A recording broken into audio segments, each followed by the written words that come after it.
and welcome to the CSS podcast. This is episode number 57. We want to thank you for tuning in. Oh, what was that? Oh, so we had somebody hitting the video or something. But I'm your host, Dave. In the middle is Charlie, and on the right is Sam. Just want to give a shout out to 2 new subscribers here on YouTube.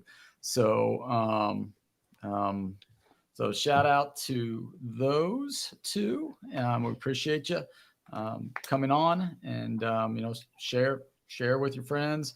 We're trying to make this the best live CSS or the live podcast, Cincinnati podcast on YouTube. So hopefully you'll enjoy it. And guys, how was your week? No, it was good until today. So my Saturday was really good. My Saturday was really good. Yes. Sunday not so great. No, but yeah. So well, I mean, Sunday wasn't horrible because Pittsburg got shellacked, so that's always a good thing. Baltimore didn't look as good as J.K. Dobbins. Yeah, J.K. Dobbins is out probably for the year with an Achilles rupture. So if he's got a true Achilles rupture, he's out. Ain't no way he's coming back. Yeah, he's got an MRI tomorrow. That dude's got some injury issues. Yep. Yes, he does. So bodes well for next week is all I got to say. At least I hope it bodes well for next week. But we got bigger questions than J.K. Dobbins being out. I think there's some other things to but he's a bell cow. He's a bell cow like Chubb, and Chubb goes for 100 some yards today, and we have a hard time stopping a very good running attack. But we'll get into more of that during our week that was, and the week that was turned out. We're going to go right into college football. Big games, week 2 slate, and we're going to just talk a little bit about UC and their impressive victory going to Pittsburgh and defeating the Pitt Panthers by the score of 27-21. Offense clicking in the first half. Pitt's defense adjusted a little bit, but when we had to move the ball, we moved the ball. When we had to, Corey Kiner over 100 yards on the ground. Emory Jones was efficient in the air. 130. Kiner had 130 in the first half. Yeah. So, and he was efficient in the air. Xavier didn't have the big game, but I think Pitt rolled their coverage towards him and took him away. So, it was good to see Emory check down, hit the tight end for the first score of the ball game. And what I'm really impressed with is, the play calling of Satterfield. He did it against Eastern Kentucky, and then he did it again. Pitt went for it 4th down on his own side of the ball, and he was like, "We're going, boys, and we're getting it." And that's balls to the wall there. Even I was I don't do this. What are you doing? They were like on the 28. They're on 28. I was like, what? Somebody, I think it was a UC fan. I don't know. It was a UC Bearcat Journal. I don't think it was him, but it might have been somebody else. But he goes, there was 2 plays in that game in which, if Fickle was the coach, we lose that game. One, he referenced that 4th down call, and the other was in the 4th quarter that he is blitzing. Their defense coordinator is blitzing all the time, putting pressure on them, and Fickle would have just played safe. So, Wisconsin takes the big L to Pac-10 team. So it's, I think Satterfield's looking good. And, they got Red Hawks coming to town next Saturday. And, Miami came off. Shout out to Miami. They came off a big victory. There's UMass, the Minutemen. But the victory bell probably will stay in Cincinnati is my guess. But thoughts on the game? Let's hear it. Crawley? Yeah, everybody had that as a loss pretty much, on there for the season, if you're going down the list of win, loss. The second half was scary. It just seemed like things were like kind of spiraling there for a little bit, but you're playing a good Power 5 team. I mean, Pitt's not great, but they're still a above average. They always win 8, 9, 10 games in the ACC. 2 years ago with Pickett, they had a really good season. Last year, I think they still won 9 games. They're not playing the East Carolinas anymore, and Tulane is actually pretty decent now. But the tosses of the world where they're just going to go in and steamroll them the whole entire game. That's not going to happen that much, in against actual, the Big 12 ACC type game. So they had, first half they dominated. Second half they made it a little scary. I came out of that game just 100% positive. I mean, the defense stepped up. There was a few plays where Corleone just destroyed the inside of that inside of Pitt's offensive line. Took the center or the guard and rolled him about 5 yards in the backfield. And Jawan Briggs had a good game. I mean, really all those guys. Greshik, showed up again. So, the defense showed. I know Dave, you're a little worried. Like you mentioned last week against EK. But they played a much better team and they played better, kind of thing. Well, so they must have listened to the podcast and they took it to heart. Right. But that was my concern. And they, so that scares me a little bit too. Is like, are you only going to play the way you're supposed to play against really good teams, or is it going to be, is that what we could expect here on out is what I'm hoping, because they look dominant at times. I mean, the Pitt quarterback was 10 for 32. I mean, he was awful. How many Power 5 quarterbacks? I mean, 10 for 32. And that he's not some nobody. Jalen Milrose from Bama.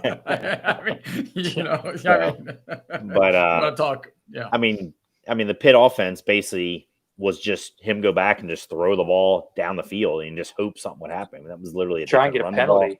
They couldn't run the ball. They just kept attacking, the outside, cornerbacks hoping to get a penalty, or the guy would go up and make some miraculous catch or something. And that was basically their entire offense. And unfortunately they hit a few of those. And I think the refs were being paid per penalty flip. So, all over the place. I feel, that.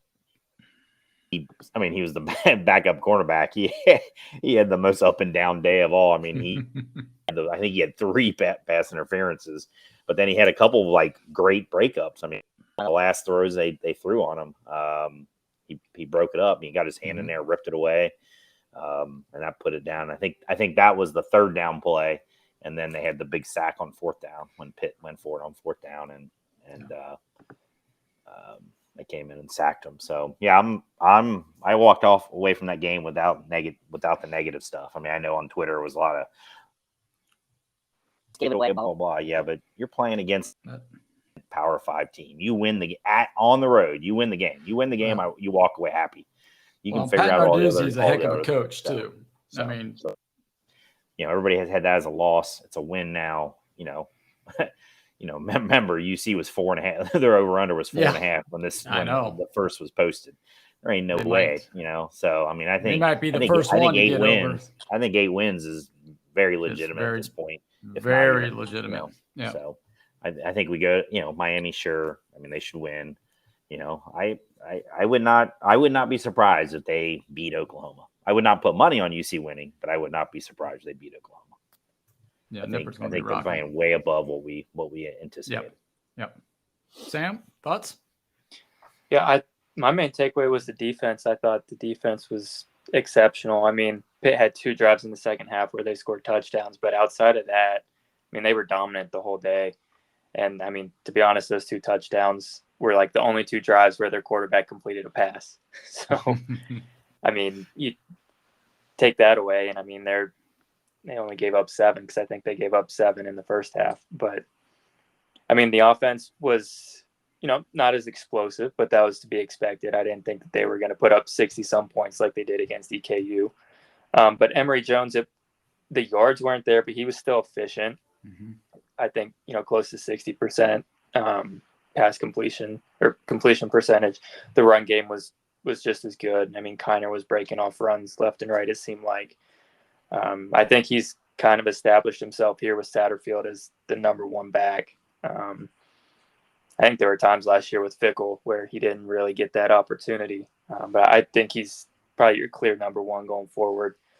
So we'll have to see what it does here going forward. But yeah, I mean, the defense plays like that. There's no reason that they can't win 8, even 9 games this year. So that was a great performance by the defense. Yeah, I totally concur with that. And like I said, if they can continue to play at that level, I mean, they should go. I mean, they should go into the Oklahoma game 3-0, and Oklahoma, who knows? Dylan Gabriel is a pretty good quarterback. They put up a lot of points here in the last couple of games, but they know what to expect with Dylan Gabriel. They faced him before at UCF. They know what they're getting. So it's one of those things and they didn't steamroll SMU. I mean, they scored 28 on them at Oklahoma. So I mean, it was 14-11 at one point. So I'd rather play Oklahoma than Texas right now. Yeah. That is true. So, yep. But so I don't know.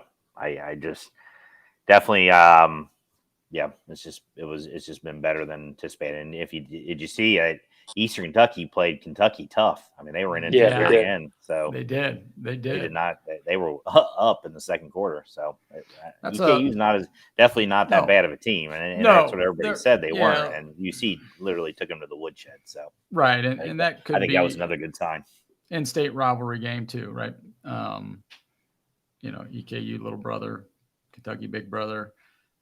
Getting up for that, not taking anything away from the 60 burger we put on them, but they might have been looking towards that game as their game. But speaking of games, we're gonna shift here and go into the Reds recap here. The Reds were 3-3 on the week.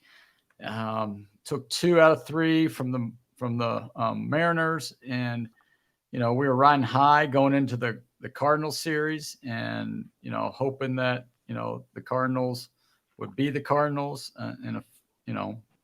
of this year, but apparently they were the Cardinals of last year and the years before, and we lost 2 out of 3 to them. Today was a good day in Reds land, 7-1. Hunter Green off the COVID list, pitched really, really well.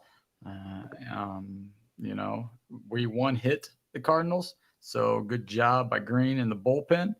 And then, Jonathon India and the birthday boy, Joseph Daniel Votto, were back and playing in the game, and they both hit home runs. And, I think having the leader back, and the leader is Jonathon India, I think you saw a little bit of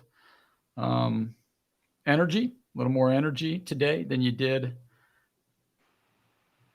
Friday night, and especially Saturday after Ellie broke Novelli Marte's nose in a game of toss. Thoughts on the Reds here as we, winding down, 18 games left. So, we are what? Are we still 2.5 out of the wild card, or just 1.5? 1.5. 1.5 now, yeah. So, we got Detroit for 2 or 3. It's for 3, yeah. But it's there to be, taken. No team really seems to want that third wild card. I know Crawley mentioned that last week. Nobody really seems to want it. To me, there's no reason why the Reds can't go out and take it. I don't know that they will. they just can't seem, they win a couple, they lose a couple. They can't seem to, oh, we lose one, stop it there, and let's go win 3 more again. So now they win 3, they lose 3, win 2, lose 2, win a game, lose 2, win 3, that type of thing. And I mean, that's not real encouraging. But I mean, they're right there. I mean, they've got, no reason to be discouraged if you're, the guys on the team. And I love that India's back, because I mean, you said it, he's the leader. Their energy level is just up when he plays. I don't say what you want about his defense or about, his hitting so far this year or whatever, but there's something different about the team when he's in the starting lineup that, and I don't think you can just quantify with stats. I don't know why. It probably shouldn't be like that, but it just seems like it is. So I'm glad that he's back, and hopefully, you said there's 18 games left. So he can play every single one. I mean, probably win 11 of the 18. You're looking at getting that 3rd spot, maybe 12, but 12-6. But I think if you go 11-7, I think you've got it.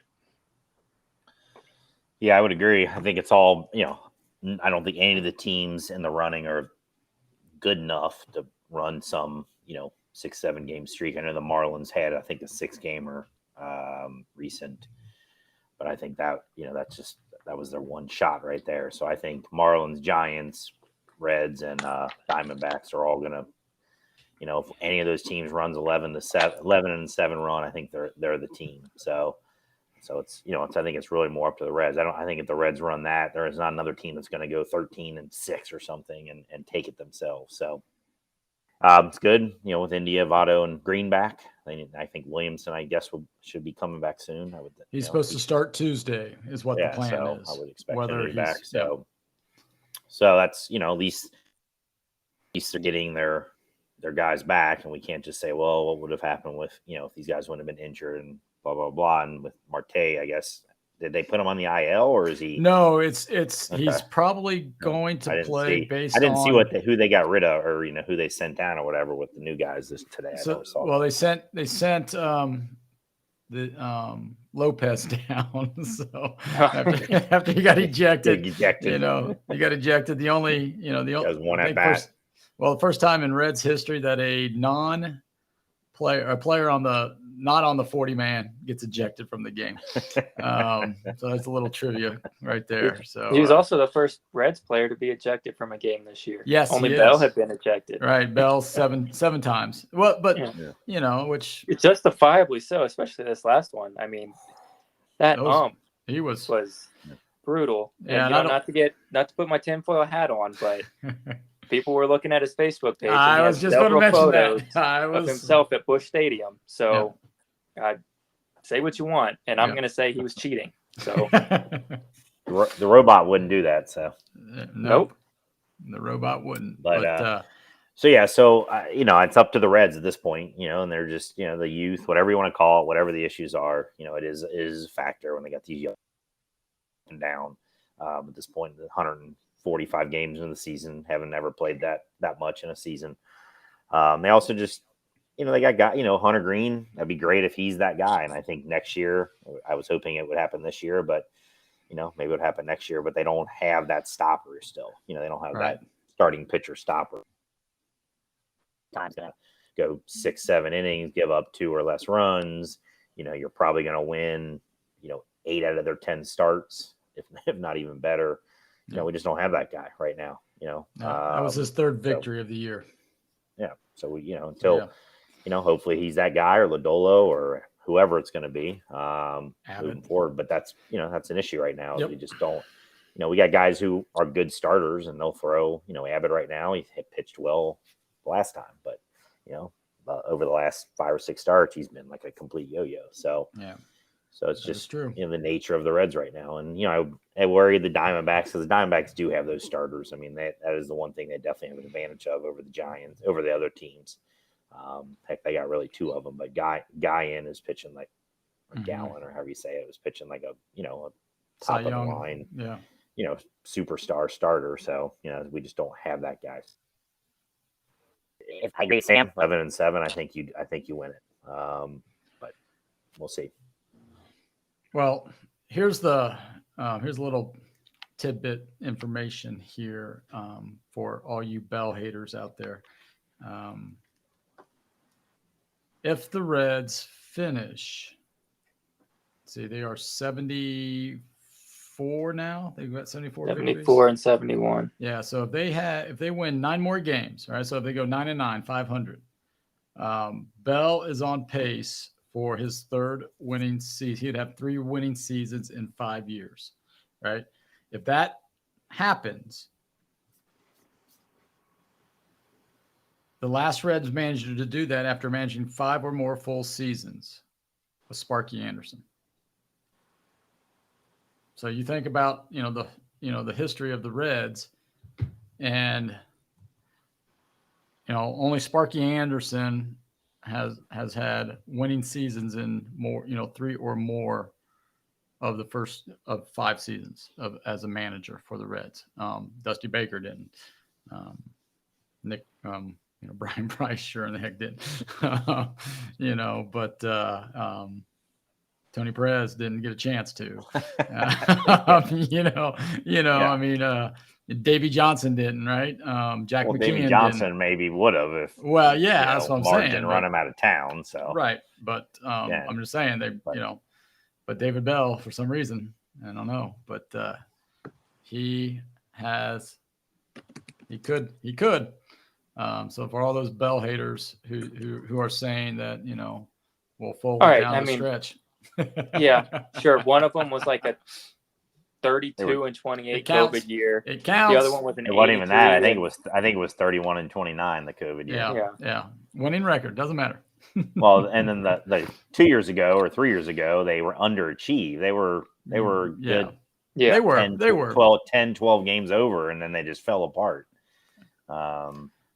Which again, in support of Bell, that was the season where their bullpen was ungodly horrible, and they again the front office wouldn't do anything for them. So as much as I'm not the biggest Bell fan, I'm less. I do give him some out because the front office has not helped him in times that he needed help. Now, this is the first season that he's, I would say overachieved out of the 5. I don't, that COVID year, they should have been better that year too. I mean, they had a Cy Young winner on the staff. And he's available. We could go out and get him. He is available. You pitch well in Korea or Japan, or wherever the heck he was. Right. So. Two-time player of the month or something like that. So yeah. All right, let's move on here. So let's talk about the if let's dream we make the playoffs. What's the best matchup for us? Because right now we would be the 7th. Not the Brewers. Not the Braves. I don't know. I mean, we played the Braves really well. Yeah, but that was at our apex. That was when we were doing the best we've done all season. Yeah, I would not want to play the pitching was really clicking then too. I mean, honestly, if you look, if we're in, it's the 7th seed, right? And I mean, it's the Brewers. I'd rather play the Dodgers. It's just the Brewers. I'd rather play the Dodgers. I'd rather play the Dodgers. I would too. Their pitching's in not in great shape right now. The Dodgers. No, because Bueller's done for the year. Urias is bye-bye. He's done for the year. Yeah, he's done for the year. He could be done for his career. That's why I would go with the Dodgers. I wouldn't put it. I don't think the Reds will beat the Dodgers, but I think they have a better shot. I mean, the Brewers are 8 games back of the Dodgers for the 2 seed. So I mean, they're not. It's going to be the Brewers. Yeah. Oh yeah. I mean, that's it. Yeah. 1, 2, 3 is pretty much set. And then the bad thing is we got to play 3 in Milwaukee. I mean, that's what we got to do because it's not. Well, is that how it'll be now? 2. Yeah. That first it's just a 3-game set. Best of 3 in that best first of 3 round. in Milwaukee. Yeah, in Milwaukee. Yep. So Reds have actually had a better record on the road than they have at home.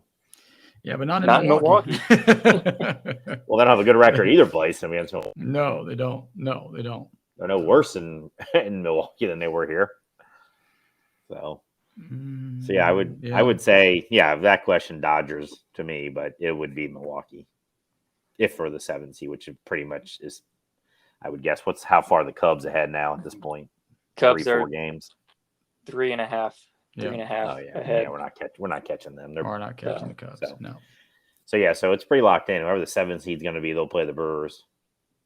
Yeah. Yep. So, yay. This is what we wanted. But maybe postseason's a little different, right? Postseason might be a little different. So we'll see. All right. Pitcher of the week. You guys got anybody? Excuse me. I went Hunter Green just because of today coming back. They needed a stopper. He's still the most talented pitcher on the team. If he could do a little run here in the last few weeks and set us up for 2024 to be what we hope he will be, and so I'm going Hunter Green.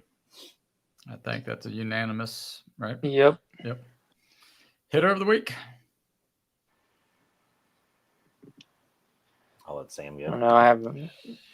I don't really have anybody. I haven't watched the Reds a whole lot this week. And it's getting ready for the Bengals. But I'm looking. I'm trying to pull up their stats here for this week. I'm going to go with. They actually hit pretty well this week. Yeah, they did. I'm probably. Tyler Stevenson's been hitting the ball. He hasn't been hitting homers, but he's been hitting the ball really well. I gave it to him last week, so I'm not going to give it to him 2 weeks in a row. I think I want to give it to India for coming back, hitting the bomb in his first at bat, just, sparking life back. And, Votto, once again, coming back from the IL, 40th birthday, hits a home run. That's 7 home runs he has on his birthday now. He's batting like 330 something on his birthday. So, I'm going to give it to those two guys just because we need that little injection of life. And I think they gave it to us today. I'll go. I'm going to go Will Benson. Just looking at stats here, he had 7 hits for the week, batted .412. He's on the week, so he definitely was in a funk there for about a month. Of course, a lot of guys were, but he joined them. But I think CES. I could do CES. He's been hitting the ball. He won. Had the game-winning hit. That was the second Mariners game, the game when they came back on him. Yeah, second Mariners game. And Ellie came from second. Yeah. So yeah, I give him to him. Still, to me, the most underrated player on the team is Steer, the most from a hitting standpoint. So, but Ellie, I almost gave it to Ellie because he went 3 games with 2 games where he did not swing and miss a pitch, and I think he went 2.5 games without striking out, which that's some big, that's big steps right there for Ellie, especially swinging and not missing. He fouled him off, but he did not swing and miss for 2.5 games. So, Martini hit a big home run. Yeah, his first one of the year. Okay, I'll give it to Marte. He hit his first career home run this week. Last 7 games he's hitting .333.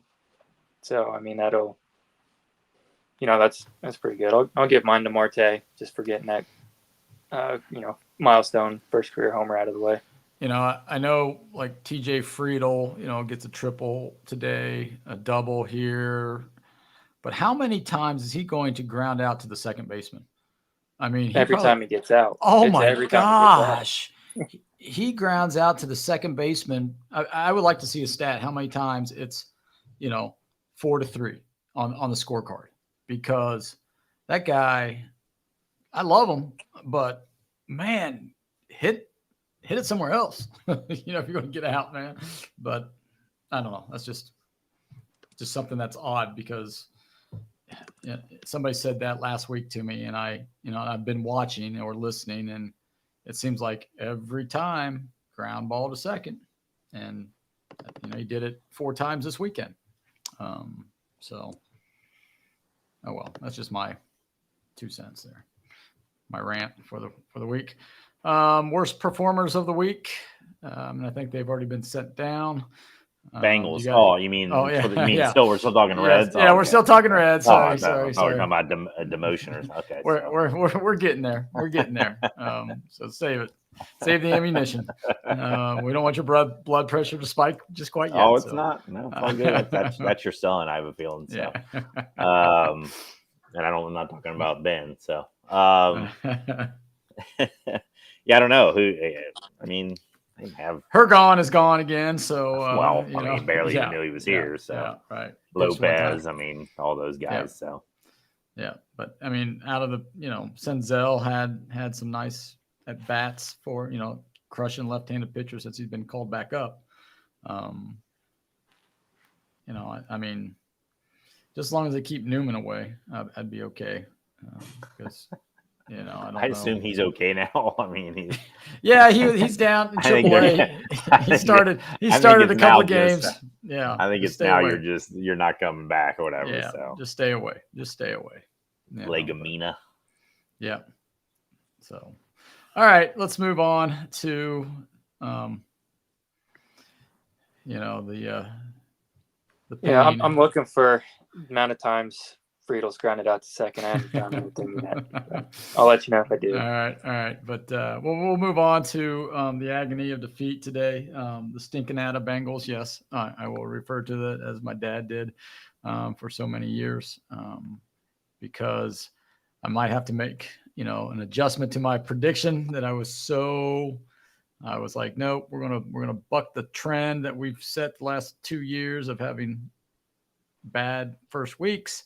And we're going to come out and blister the Brownies, but no, whether it was no continuity again, whether our offensive line and Burrow aren't in sync until week 3 because we don't play in the preseason, and Burrow gets injured all the time in the preseason, so there's a lot of factors, but you don't want to make excuses for this team. You still have to go out and play and,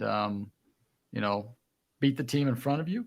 And they did not. And it looked, I was so frustrated when it got to halftime. I flipped it over to the Reds. I didn't even see them score their 3 points. I flipped it back. And then I saw Watson scramble in for a touchdown. I called it based off of the formation. They sent 4 guys right in a bunch, and it was wide open to the left. I said, he's running. And sure enough, he took off, and nobody was home. And from then on, I watched the Reds because the Reds actually scored more runs than the Bengals did points. You can't say that very often, but yeah, it's not good. That's not good. Thoughts? Let me hear it. Sam? I'm gonna let please call on him. Yeah. Jamar Chase said it. They got their asses kicked by some elves. It was awful. I don't really know. You can't even blame it on the weather because the other team had to play in it. Joe Burrow, he looked like a rookie quarterback that didn't play in the preseason and used to be a left-handed quarterback. He freaking sucked.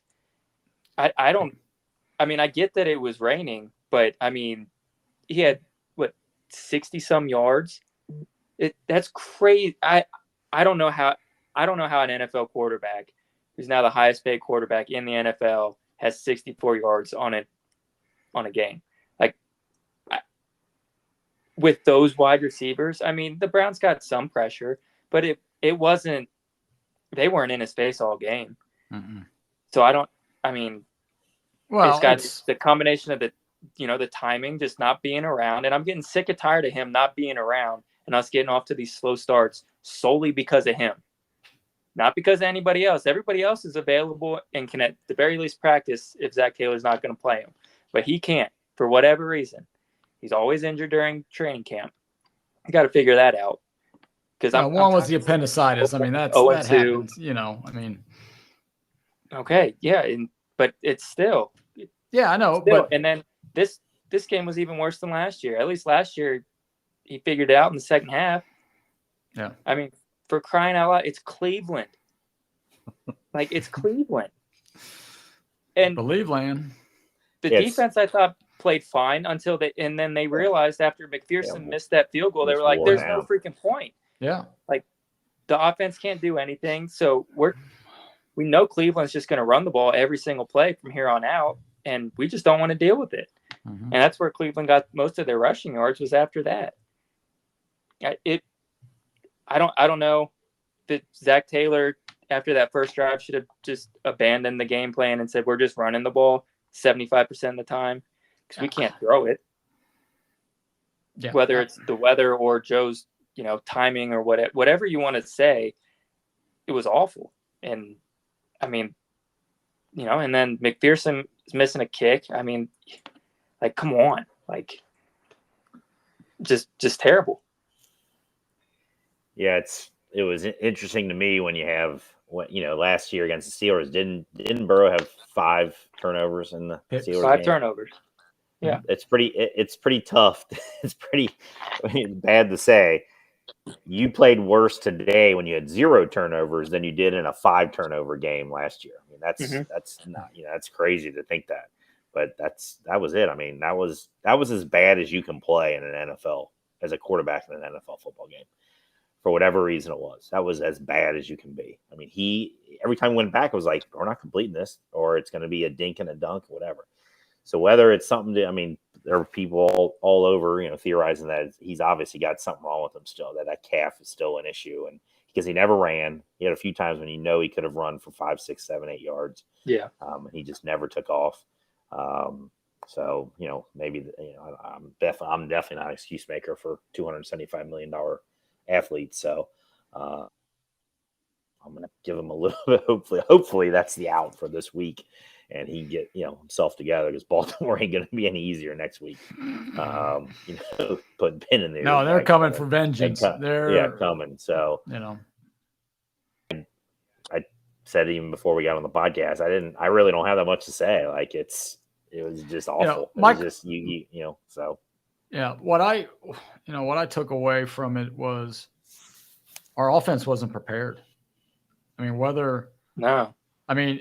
we were not prepared. That's what it looked like. It looked like, hey, let's get the gang back together and let's see what we can do. And it's like, and being a coach, I know they're prepared, right? I mean, I know they're prepared. I know they've worked on things in practice and they did this.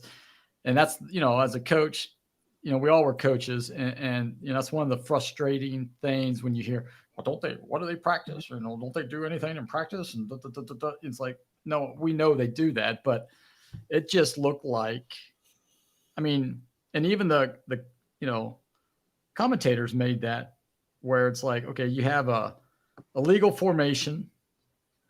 And an illegal shift. Yeah, and an illegal shift. Yeah. And it's like, couple delay games. It's like, okay, that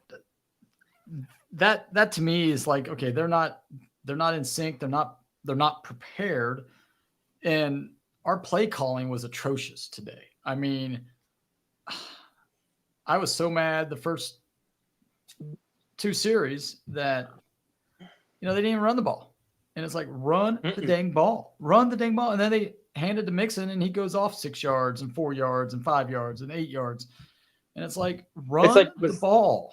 Was he not out there like watching the weather? And did he not see Joe's first pass just absolutely flail out of his hand? I'm just, it's like, okay, I know we put in a game plan, we did this, but let's audible. And my other thing is, why not go for it on 4th and 3 in the first half? Right? I mean, even you run it twice there at 3rd down, 4th down, you get a first down. But 4th and 3, they throw a jump ball up to T. Higgins that wasn't even close to being completed. Oh, on the 3rd down. Yeah. And it's like, and then they punt it. They punted it. For it there. Yeah, that's what I'm saying. Why don't take your shot? You go for it. Yeah, but then in the second half, any throw over 10 yards was a jump ball. That's what. Yeah. I mean, there was receiver was wide, it was open and hit him in stride. Anti-Burrow game. I mean, his entire essence is accuracy, timing, hitting guys in stride, and that was just absolutely none of that today. Well, and everybody says we've got the 3 best receivers, got a potent offense. Is it the play calling? Is it the schemes? Because here's my Brock Purdy looked like he freaking didn't miss a damn beat. He had elbow surgery. He was out preseason. He gets in and he didn't against the Steelers. So you're trying to you can't compare Shanahan to Zach Taylor. I mean, I don't in terms of the play calling part of it. Sorry. Well, but that's what I'm saying. Yeah, night and day. But the run game, the 49ers run game, you can't sell out for one thing. You can't say, okay, we're going to sit back and drop 7, sometimes 8 guys back into coverage and say, beat us. Because, their run game is so great. Like, that's what their whole offense is built off of, is the run game. The Bengals have no run game. Like, Mixon's still okay, right? So you would think that their run game would be a little bit better. But I don't think Zach Taylor can put together a run scheme. I don't think he knows what he wants to do. Part of that is they're out of shotgun every single freaking play. And in the NFL, that makes it a lot harder to run than it does in college. Yep. Well, and then the other thing is getting your best players in a position to be successful. Today was a little better. I saw Chase, motion a couple of times so that he could get open. Last year, he was just, in the slot or, he was being the flanker trying to get open from, they wouldn't put him in motion. They wouldn't bunch him. They wouldn't do these things like Shanahan does with, Dabo and, Debo and not Dabo. Sorry. Dabo Sweeney. Dabo Sweeney out there running. He's not off to a great start here this year. They're 1-1. They're eliminated from the playoffs. But So I'm just. Our schemes, whether it's Zach, with the Culture Club, saying that it's a team effort of who calls the plays, who doesn't call the play. Brian Callahan. Is it Zach? Zach has final say. But we have to be more creative, I think, in order to, get the ball into our playmakers' hands more often. But Burrow has to he's got to get time, and he also has to not get so damn antsy back there. And I know that's hard for, getting hit in Washington, tearing your ACL, and then just getting clobbered 70 sometimes, Super Bowl year, last year, 60 sometimes, sacks, right? I would probably have happy feet too, and want to get the ball out within a half a second. But he's got happy feet because he hasn't seen anything in 8 months. Right.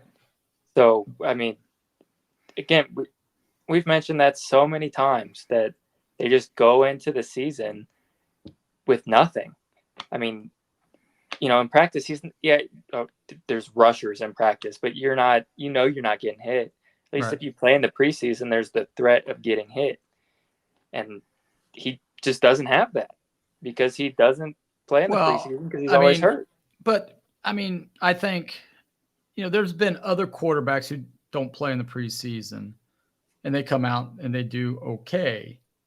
You're thinking like Aaron Rodgers doesn't play in the preseason. And he just did. Well, this year he did because it was a new team. But I'm talking when he was with Green Bay, he never played in the preseason.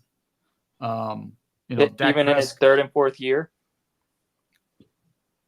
Once he was a starter. When he's 38. I'm sure he did then because that was a different era where everybody played in the preseason. So that's only been in the last decade where that started. Where that started happening, the Sean McVays of the world and that sort of thing. Mm-hmm. So and it's like I'm more concerned that the offensive line didn't play together. I think that is probably the bigger issue. Yeah, it's like they needed to at least get one series every game. Even with Jake Browning back there, you still can put the offensive line. It's still because it's not about as necessarily the Joe Burrow thing for the offensive line. It's us together, blocking another team, not just Trey Hendrickson, coming off the edge against us in practice. Yeah, I mean, like Sam said, we've been beating that drum for 2 years now, and right. And we'll just continue to beat it. And so we got another 365 days to beat it some more and see what happens a year from now in the first game. But, they just don't. When you got an offense based on timing and kind of, it's not a Lamar Jackson offense where, like I said, he can just roll out of bed and run around like a wild man and just make plays up. And as he's doing that, we don't have that kind of offense. So it's all about working together, timing, coordination, and those things. And obviously, based on these last couple of years, that is not that's not happening. So takes 3 weeks, right? I mean, yeah. So really 4. Baltimore, that third week. Baltimore coming up. Thoughts on that game? I mean, well, if we play anywhere like we did today, we're going to get blown out. So, yeah, it'll be a lot worse. Baltimore, I mean, I know Dobbins is out, but I mean, their quarterback's better. I think Baltimore's receivers are better than Cleveland's. I think their scheme's better than Cleveland's. So, I mean, they got a rookie OC, Todd Monken. So, I mean, if it would have been one thing if we'd have lost and the offense looked competent, I wouldn't be as discouraged. But I mean, seriously, the Bears offense, the Cardinals offense didn't look that bad today. The Colts offense looked pretty good. Right. I mean, yeah. Well, everybody looked good to us. Yeah, I mean, there was no one was compared to us. I mean, there's no way. Right. I mean, the Steelers Panthers, Texans were better, and they had a rookie. Yeah. The Steelers got blown out, and Kenny Pickett still threw for 230 yards. Side note, why does the NFL, with their $10 billion revenue, why are we playing games outside? Why doesn't everybody have a freaking dome, for crying out loud? It's 2023 in America. Why don't we have domes everywhere? Why are we still playing outside? Why are we letting weather affect the outcome of a game potentially? That's football. Football. I don't care if it's football. Saying that's just football. You hand the ball off 30 times. There's no forward pass.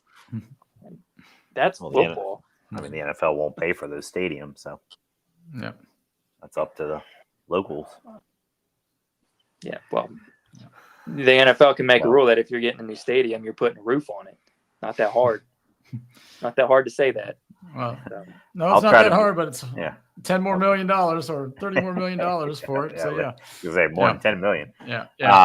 I'll be the voice of optimism here, which is not usually my role. I'll say the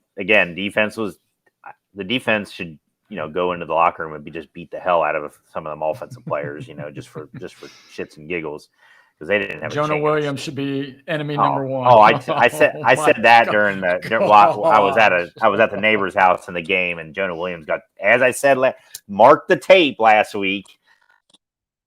He spun like a top multiple times, and sure enough, there he was. This needs to be it for him. Their number one pick, locked down, needs to be an offensive lineman, in the draft, right tackle. Get rid of Jonah Williams. He's not going to be any better. He is what he is. So, but again, like I was trying to be the optimist. The defense, he kept us in the game. They kept us in the game last year against the Steelers. When we had our awful game then too, and the Bengals have done a good job in the Burrow years of bouncing back. When they have these awful, they lost to Cleveland last year in an awful, like their worst game of the year last year. Remember that? Mm-hmm. That was embarrassing. Also, that was absolutely embarrassing as well. That Monday night game, and they just played. I think they scored at the end of the game just so they didn't get shut up. Then they ran. Then they won the next 7 or 8 games in a row. So something like that. Yep. So I'm gonna rely on the fact that Joe Burrow can't be that bad. He absolutely cannot be that bad. I don't care if he's in a freaking wheelchair.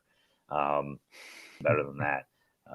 So that's what I'm hoping. And their history, at least the last couple years, has been when they have that awful of a game, they bounce back. Heck, even in the Andy Dalton years, it seemed to happen. When they had their worst games, they would come back and usually win the next week. So. Yeah. So that's what I'm going to rely on. Plus, I cannot Ravens. So if there's no way, they have to beat the Ravens next week. All right. We're doing the same thing we did for the Reds. Performers of the week. have offense. Offense, we get person. nobody. Nobody. No offensive lineman. No Orlando Brown Jr. No. He wasn't very good either. Mixon, for running 60 get more than 50 yards. He did, didn't he? No. Didn't he get 64? Something like that? No, maybe. Okay. Congrats. So, maybe he got 50. You can't give it to anybody in the offense. No. All right. The holder. I mean, I don't know. I mean, long snapper. I mean, I don't know. I mean, I'll say Ted Karras. I don't. A big push in the interior of the line, so I'll say him as the center. So some of his snaps though were just butterflies, and I think that messed up some of the timing too. So I'm not even going to say Ted Karras. Ted Karras, okay. All right. He does a good job for charity, so I'll give him for that. So I'm going to say Jake Browning because he came in and Burrow didn't have to risk getting injured. So they should have brought him in earlier. Jake Browning. Yeah. Second quarter. Yeah. I'm going to go Mixon. I'll go Mixon. Okay. Just because of running. I'm going with what Sam. I'm going nobody. Not offensive. All right. Well, but I mean, we've got to go somebody. I mean, I'm going to go somebody. So, all right. Performer of the week, defensive side of the ball. I'm going to say Cam Taylor-Britt. I thought he had a couple pass breakups, and I mean, overall the pass defense I thought was great. Mm-hmm. I mean, but conditions probably played a little bit into that as well. But yeah, I mean, I'm going to say Cam Taylor-Britt. Crawley? Yeah, I'd go. I could go Cam Taylor-Britt. Their passing D was better than the run D. So I definitely would think of somebody I'll give it to Awuzie, just coming back from his injury and he played the whole game, and they didn't hit up anybody, the receivers for a big gain. So if Sam's going Cam Taylor-Britt, I'll go Awuzie to recognize both cornerbacks. You guys do that. I'm going to go with my boy Zach Carter. I knew that was coming. He had a deflection. He had a deflection for that interception. My boy, got to give him some love, Zach Carter. Be nice if he could stop the running back every once in a while. Yeah, but Pratt had 11 tackles and a sack, 2 for loss. I mean, Dax Hill played pretty well. I mean, the defense played well. They did. They just had no chance. They were given no chance. Yeah, they didn't. It's like it's one of unless those they shut them out. They literally had to shut them out. Yeah. So, it's like it's like in baseball, right? Your offense goes down. You can't get a hit, and then you go back on the mound, and your pitcher's just walking everybody. And you're like, come on, give us a chance. Give us a chance. We're giving you the ball back twice. We won the turnover battle, but yeah, so it is what it is. All right. Ravens are coming to town. We need our predictions. Who do you got? Well, I'm sticking to what I said. I went with the Browns winning today, so I'll stick with the Bengals winning next week. I'll say 24-20. Yeah, I mean, I'll stick with my preseason prediction. Bengals win. I'm not feeling great about it. And I think if they win, it's going to have to be low scoring. So I'm going to say 17-16. Yeah, I have Bengals beating the Ravens. They can't lose 2 in a row and go 14-3. At least that's what I have them. But I think it's going to be a low scoring game. 17-14 Bengals. So we still believe in you, blue. Our boys in orange and black. We've been down this road before, so we know how to respond. So as long as we just can't go 2 games down in the division. That's my concern. We mentioned this last year, but what is the NFL doing with their freaking schedule week 1 where we're playing a divisional game, but Pittsburgh and Baltimore aren't? Right. It's to either play the divisional game week 1, everybody does, or nobody does. It's so stupid that you're going to start this. I mean, it's a double negative to lose week 1 and then lose a division game. Well, and also, I mean, and part of it is because the Reds are in town, but also, we are AFC. I mean, we weren't the AFC champions, but we were and yet we have to open up on the road. That too. I mean, it seems like, last year's was it last year or 2 years ago? I guess we opened up at home both of those years, I think. Yeah, we did. But before that, I don't remember last time we opened at home. Seemed like we always opened on the road, but yeah, I mean that's we won the division. Why aren't we opening at home? Well, at least you Cleveland should get a benefit somewhere for winning the division. I mean, because if you think about it, the next year after you win the division, it's all negatives. Right, your schedule is harder. Yeah. Your draft pick is worse. You think they give you a break in the schedule? That's the NFL. Socialism at its best. So, they want everybody to finish 8-8 or 9-8 now. but yeah, that's the goal, right? But anyhow, what about the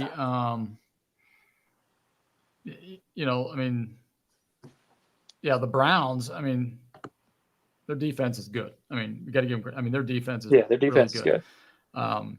And we knew that going in, but they play. I think it's 3 of their first 4 are division games. Are division games. Yeah. I mean, how unfair is that? I mean, that's seriously. Ours is 2 out of the first 2, which isn't great either, but it is what it is, I guess. So, all right. Well, we're hoping next Sunday will be a little better outcome, and we won't be as grumpy on here. We can take Crawley's, position of just being happy, that kind of thing. So I wasn't happy. I'm just trying to be a little optimistic. So optimistic and Crawley usually don't go together. Yeah, I'm going to use the UC glow from yesterday, and there you go. Focus on that versus the Bengals. So. All right. Speaking of that, we're gonna go ahead and turn our attention to the trivia, and Crawley had the trivia question last week, I believe. So you want to review that? Yeah, and I can't remember. I think we got it. Yeah. It was a double. Yeah, you did. It was a double question. So it was the which rookie in MLB history has the most home runs in the rookie season? And you guys did get that. Pete Alonso with 50. Mm-hmm. And the second one was which Reds in a single game by a rookie in MLB history is 3. And there's like 35 guys that share that record, and 2 of them are Reds. And you eventually worked your way to getting Votto in 2008 and Aquino, the Punisher, baby, right there. 2019. Do want to give a shout out to Mike Weiler. He sent the answer on Facebook there. So he got Pete Alonso correct on that. You owe him something. He will get a Cincinnati Sports Scene sticker right there. So he will get one of those.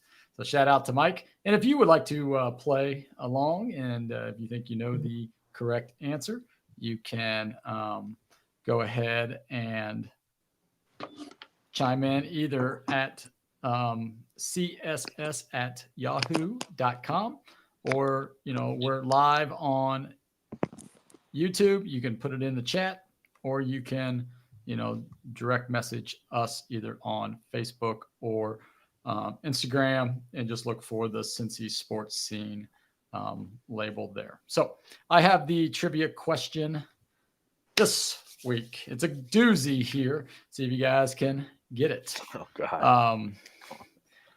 The Reds 2023 season has been the year of the rookies as we know it. How many rookies have made their major league debut for the Reds so far this year?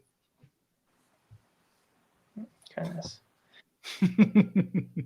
A lot. 1. Well, they've used the second most players in history, like in a season. I think last year they used the most. Yeah. I mean, it's probably like 20. Yeah, see, I'm not going to be able to know the guys in the bullpen. I mean, trying to count, regular kind of everyday type guys. I've got, 5, 6 of them. And then Brandon Phillips, who made a star. Richardson's made a star. Right. Who knows if Carter had ever pitched in the big leagues before? No, he hadn't. Abbott. Oh, right, Abbott. Brandon Williamson. Right. I'm going to say 17. I mean, and some of them random relievers obviously have been. Right. Yeah. Like I don't know if Hergon. Those kind of guys. That Carson Speed, I've never even heard of him, and he started 2 games now for him. Who's that other guy, that lefty reliever? What's his name? Cyber or Alex something Jones? like that? No. Sievers? Yeah. No, he never made his debut. No, he's not a rookie. Oh, okay. See, I wouldn't know. Who'd he make his debut for? The Chasen dude, Chasen Shreve, you talking about? Yeah, Shreve. No, he came from the Tigers. He was with the Tigers. Gotcha. So the Tigers cut him, waived him. So. And I think he made his debut with Arizona. I thought he was out with Arizona in 2018 or something like that. Great. Well, got a text. The producer, who's not here, his guess was 10. No, he's wrong. Definitely above that. Yeah, it's got to be above that. He's wrong. Yeah, I'd say I think 17, 20. I think that's a good guess. Those are good numbers. Those are good guesses, but they are incorrect. So if you have a guess out there in TV land, YouTube land, go ahead and let us know what your guess is. The answer will be coming up later in our topic of the week. So you will find out shortly. So speaking of the topic of the week, I do have the topic of the week here. And what we are going to be doing is we're going to be playing a game called Back and Forth, or How Many Can You Name? And it's going to be until you get one wrong. We've played something similar where, we had how many teams has this guy played for? He's been where our game, and, they would bet on, so like name that tune. I can name 4 teams. Sam would say I can name 5, and then Charlie would say name them, Sam, and Sam would have to name 5. But this one, you guys are going to go back and forth to see how many you can get right without getting one wrong. And if whoever gets it wrong, so like if Charlie goes first and Sam gets it wrong, Charlie would win because he would have answered, like the 6th question or something like that. But if Charlie gets it wrong, Sam has to answer a correct answer in order to win the category. Everybody understand? Yep. Sure. All right. So the first question is back and forth. Since you guys did so well with the Reds and the rookies, there have actually been 16 Reds have made their major league debut this year. How many can you name? Who would like to go first? We just named a bunch of them. So. Who would like to go first? Who would like to go first?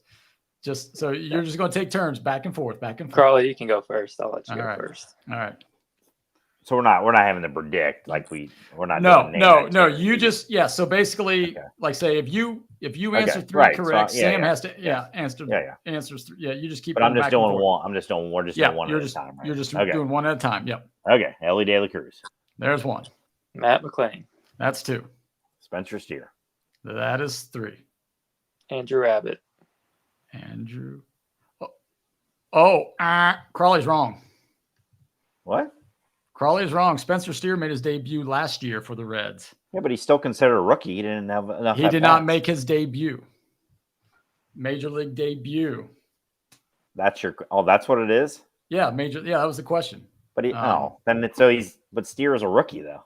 Yeah, he is a rookie, but it's like he did not make his debut this year.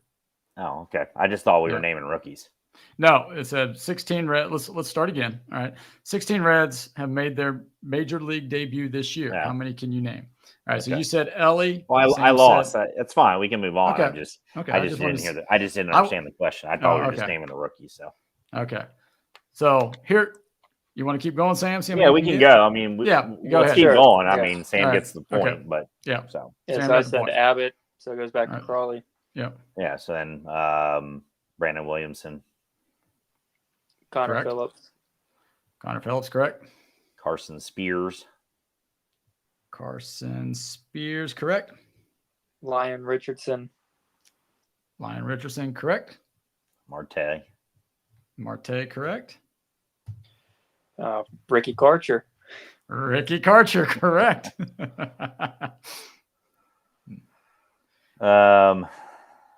So you've got 1, 2, 3, 4, 5 more to go.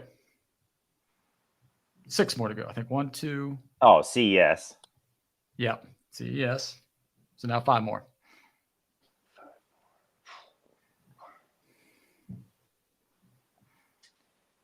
Man, this guy, bullpen guy. I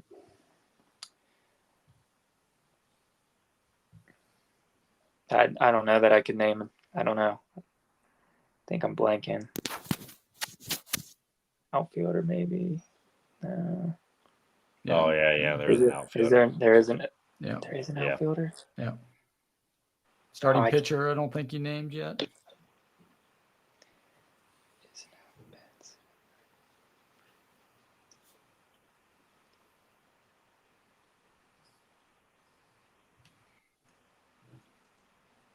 Yeah, I can't think of anybody else. I don't know. Keep going, Crawley. Yeah, I can't. I actually know there's an outfielder, and I can't think of his name. That's how much he made a difference. Yeah, he was like I forget what his name was. It's not Stu. Don't say Stu. No.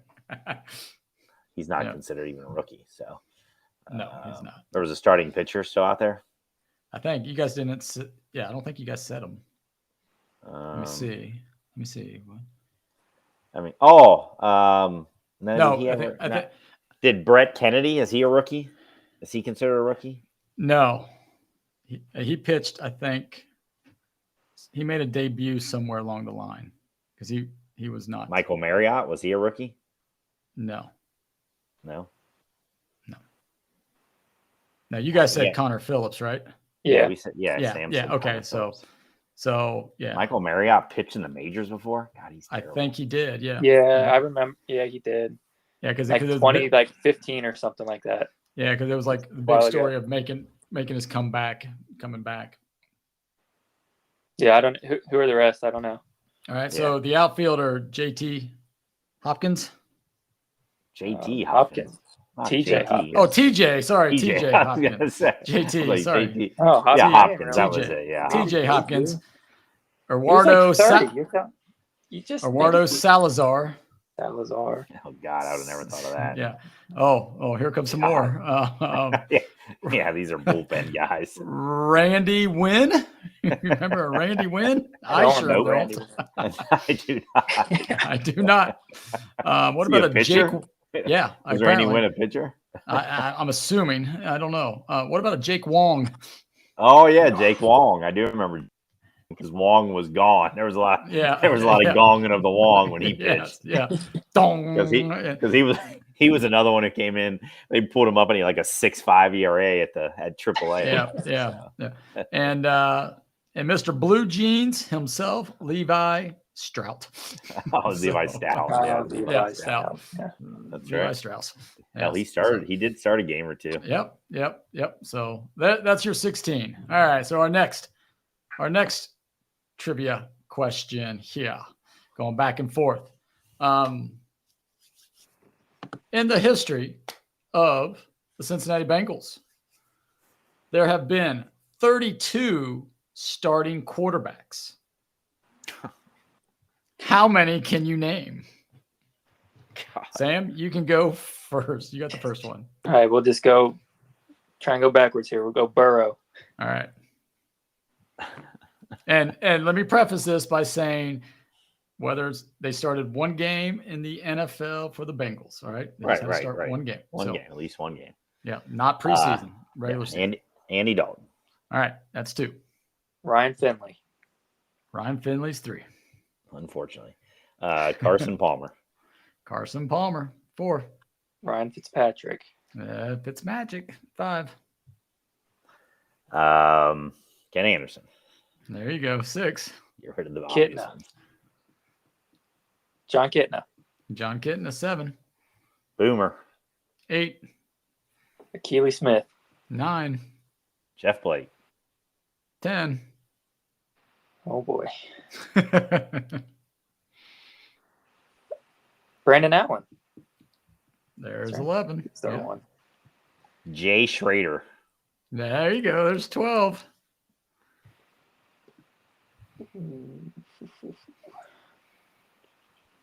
I don't have any more. Oh, you should know. 1 against the Steelers in the playoffs. Come on now. Against the Steelers. Oh, McCarron. There you go. All right, that's right. Yep. Yeah, then I was going to go Neil O'Donnell. Neil O'Donnell, good.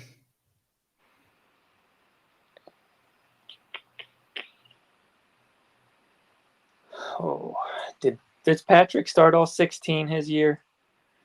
No. No, he relieved for Carson Palmer. Yeah. He did? Okay. Yeah. But there was nobody replaced him. No. No. Now there's one newer one.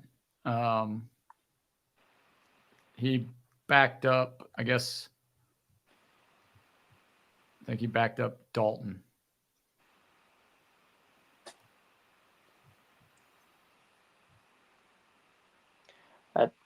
I don't know. I'm just going to say Jordan Palmer. He ever start a game? No, Jordan Palmer did not. Crawley wins that one, so it's 1-1. All right. Who's that newer one? I had a lot of guys left. So who do you go ahead, Crawley? Let's see. David Klingler. David Klingler, yep. Greg Cook. Yep. Turk Schonert. Darwin Samoan, Jack Thompson. That's correct. Who was the dude? Scott Mitchell. God, who was the guy that headbutted the wall, whatever? Yeah, and just used to be a Washington Redskin. Yeah. Brunel. No. What was that guy's name? He bounced around a lot. Yeah. Yeah, I don't know. I can totally picture that too. Gus Farrat. Gus Farrat. Yeah, that was it. Yeah. Gus Farrat. God, the rest of them are going to be just these. Yeah. Who was in the 70s? The question. Well, the 70s before throwing Simone, before Ken Anderson. Yeah. Well, I'm thinking between Ken Anderson and Greg Cook, there was some guys. Yeah. Who backed up Boomer? It was another blonde-haired dude, blonde-haired left-hander. Yep. That was his backup for a bunch of years. Didn't hardly play, but I just remember that fact about him. I don't remember his name though. All right. So Sam, the one that he graduated from, I think, the University of Florida. Oh, Driscoll. Yeah. Driscoll. Yeah.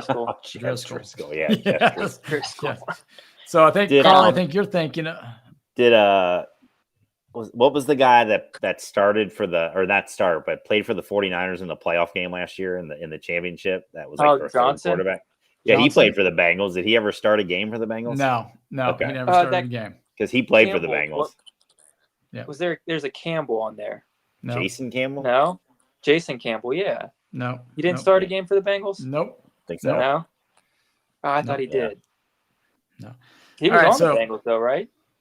Is he a backup? I thought he played for the Bengals.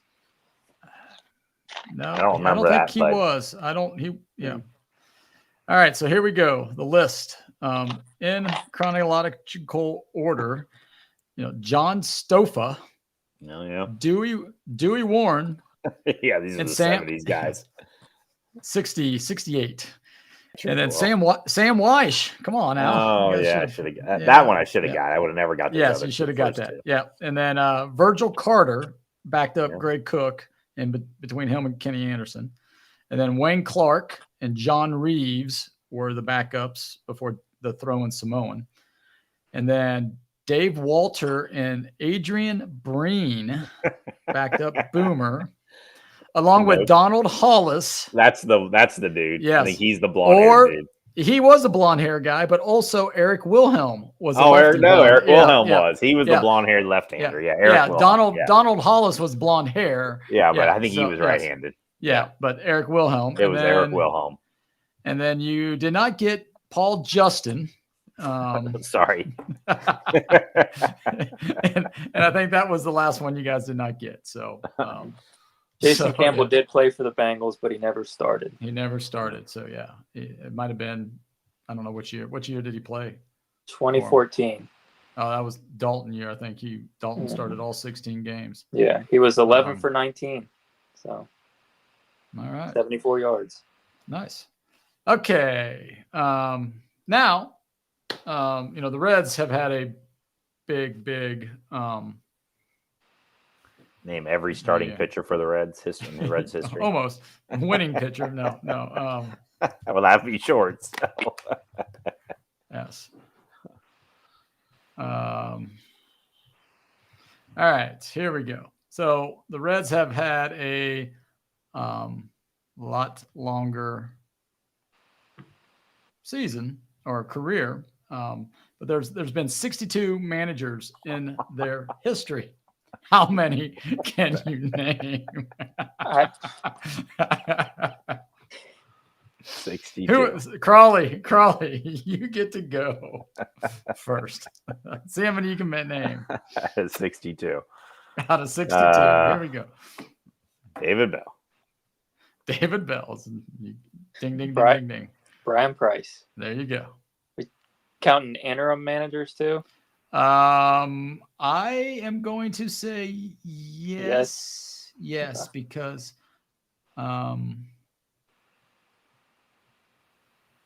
well, I can't even remember the guy's name, so it's. Right. But yes, I think. Are you thinking we'll of the find guy? out. I just remembered, so I'm going to say it next. Okay. So we'll see. Okay. I think Carly. Is it my turn? Yeah. Yeah. Okay, I'll go Dusty Baker. There you go. All right, Jim Riggleman. Yes, he's on the list. All right, so we got interims. Interims, right. I think he came back the following year, didn't he? Didn't he manage the following year too? No, it was just 2000. Didn't he agree? He wouldn't take the he turned him down. They tried to offer him some crappy contract, and he said, "See you later." And he said, "See you." That was it. Yeah, that was it. Yeah. Yeah. Is it my turn? Yeah, it is my turn. He just said Riggleman. Yeah. Davy Johnson. Davy Johnson is correct. Nairn. Jerry Nairn. Jerry. God, he was terrible. Hey, he was 157 and 179 for a 4.67. Higher than David Bell right now. So yeah, exactly. So Jerry Nairn. Yeah, I remember old Jerry Nairn. And then it wasn't his brother. That was his brother was babysitter. Josh Hamilton's babysitter. Yeah, exactly. Exactly. Make sure you don't do any cocaine, Josh. Let's go. Bob Boone. Bob Boone is correct. I'll say Lou Piniella. Sweet Lou. Yep. Well, we haven't said Sparky Anderson yet. Okay, so I'll take care of that one. There you go. Sparky. Good. Now I'm running out. There's one obvious one. Is there? Yeah. Well, there's one that you said earlier in the podcast. Yeah, there is one I said in the podcast too. Yeah. Oh, really? Yeah. Oh. And I know the obvious one you're talking about. Right. I mean, at least I think I figured that it's you're talking about. Yeah. Just think Cincinnati Reds and.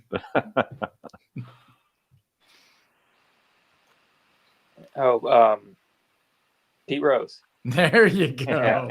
Yes. gonna say this episode, this portion of the show is sponsored by DraftKings. Pete Rose. Tony Perez. Tony Perez, yeah.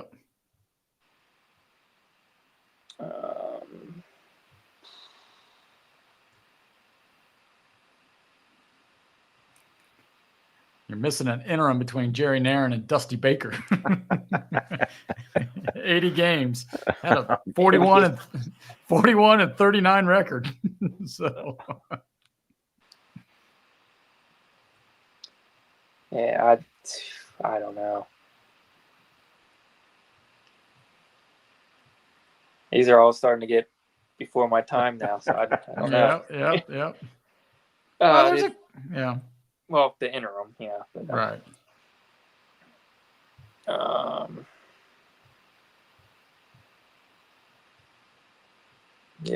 Did Jim Leland ever manage the Reds? No. Don't give me a heater. Unfortunately, yeah. That would have been great. No.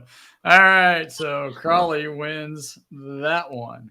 A couple of names. Yeah, I got Ray Knight. You got one? Ray Knight. Pete McCannon is the other interim manager. Pete McCannon. That's it. Yep. Well, Fred Hutchinson. I mean, he's in numbers right. and retired. God,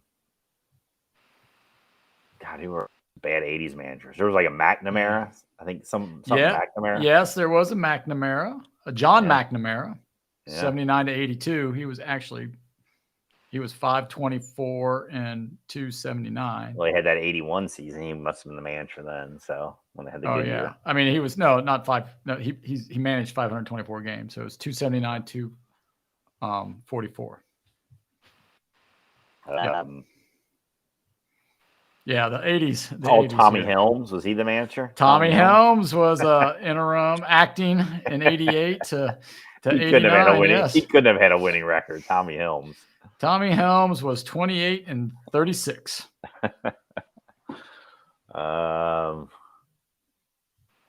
95. So did I say Ray Knight? Did I already say Ray Knight? Yeah, you said Ray Knight. Yeah. Okay. And then 95 was Davy Johnson. So right.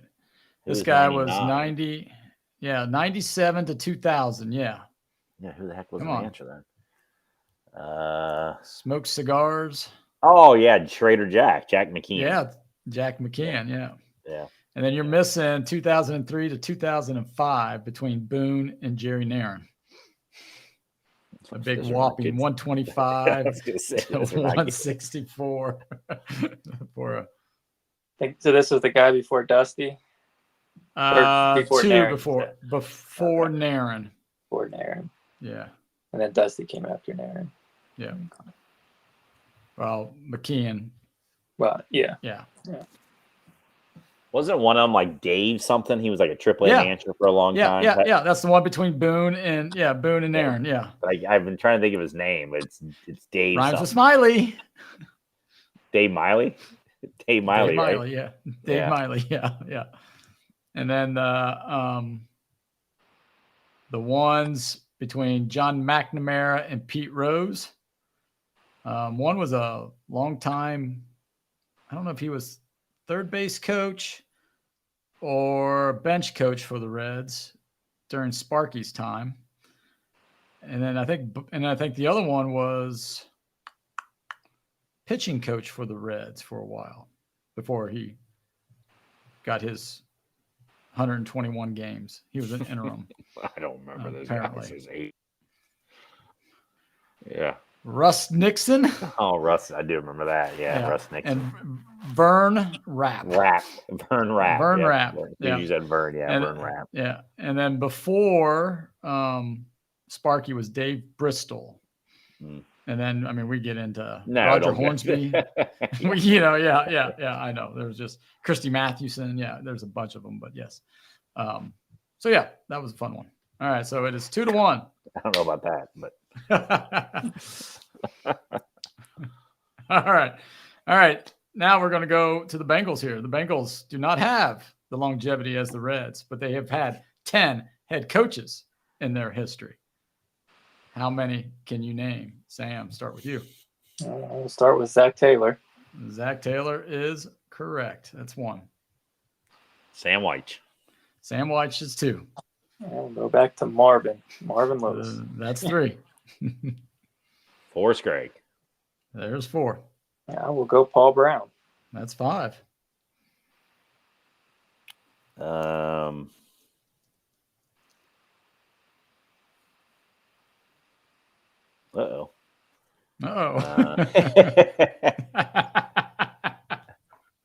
Because now you're getting to some bad ones.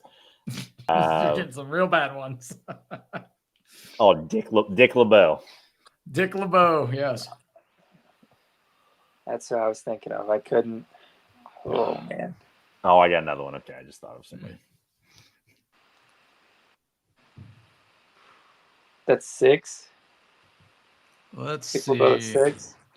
3, 4, 5, 6. Yep.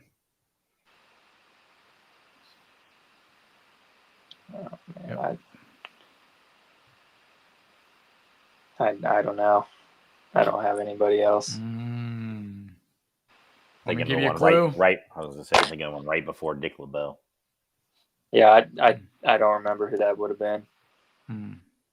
His dad's a Hall of Fame coach. Oh, that's not what I'm thinking of. Shula, yeah. Oh, yeah. David Shula, yeah. Shula in there. Yeah. All right, Carly, who were you thinking? Bruce Coslett. Bruce Coslett, yes.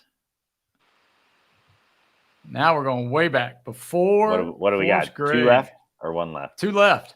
2 left. I mean, I know one of them. I got to think. I don't know who either of them would be. All right. You want to take a guess? Tiger Johnson is one of them. Yeah, Bill Johnson. Yep. And then after Bill Johnson? No clue. So this should have been the one right before Forrest Gregg? Yep.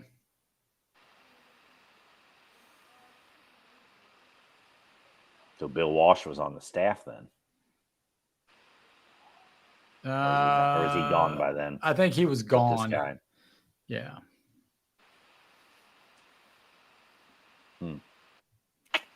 Sure, I'll know when you say it, but it's not coming to mind right now. Homer Rice. Oh, yeah. He was bad. Homer Rice. All right. And I think we have one more. All right. So here we go. Spencer Steer is considered the Reds' best rookie, and he might be in the running for the Rookie of the Year. The Reds have had 8 players win the Rookie of the Year award. How many can you name? Crawley, you start. Scott Williamson. Scott Williamson's 1. Jonathon India. There's 2. Chris Sabo. That's 3. 5. Johnny Bench. There's 4. Yeah, that was the next one I was thinking of. I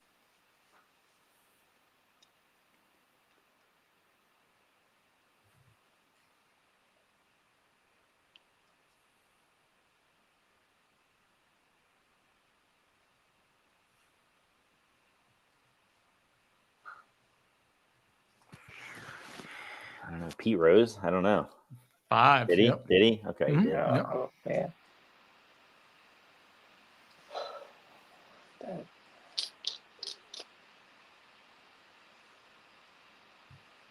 So there's 1 before Rose.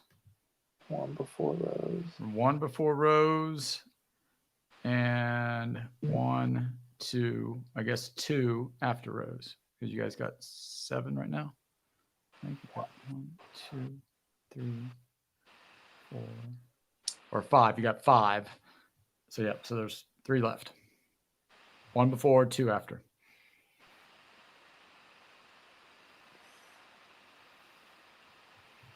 One should be easy, and the other, I mean, if you think about Reds history. Think about Reds history, then I'll say Frank Robinson. You are correct. All right. Yeah. That was who I was going to say, too. So now I don't know. Now we're at the 2 newer guys, but I can help you out.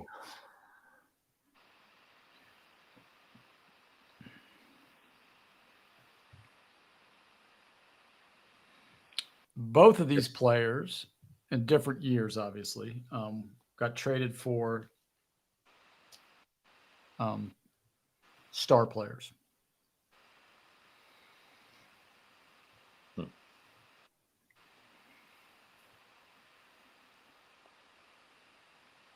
Lee May? No. Then wasn't he in the Joe Morgan trade? No. Yeah. But he was not Rookie of the Year. Okay. Oh, yeah, there was another guy. That's what I was thinking of. So yeah. Yes, but it wasn't Joe Morgan trade. He played second base for him. Got traded. He was a manager for the Reds. Oh, Tommy Helms. He was Rookie of the Year, Tommy Helms. Tommy. That must have been a bad season for That rookies. Must have been a bad year. Yeah. I would never guess he was Rookie of the Year.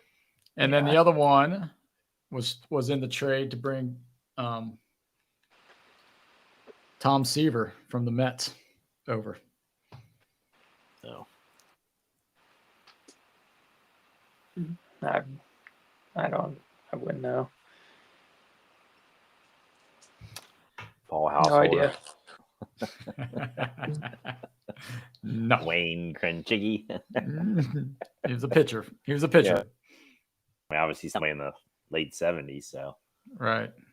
I think he won Rookie of the Year in 77, maybe, or 76, or I think it might have been 76. 76 or 77. The World Series year? Yeah. Either 76 or 77 he won or I think he won it in 76 because I think Steve Sachs won it in 77. Yeah, I don't know. Top of my head, I don't know. Pat Zachary. Oh, okay. Starting pitcher. So, yeah. All right. Oh, Crawley won that game. So, hope you enjoyed it. So next week, Sam will have both the trivia and the topic of the week. We will be back discussing the Bearcats Miami Redhawks game. FC Cincinnati has a game on Saturday, and then hopefully our beloved Bengals will come back and be 1-1, not only record wise but also in the division. So without that, you guys got anything else you want to add before we get out of here? Nope, I don't got anything. All righty. Nope. Until next week. Once again, tune in, watch it. We'll have some clips up for you. It's also be downloaded on all your favorite podcasting stations. So until next week for CSS, take care, everybody. See ya. Take care.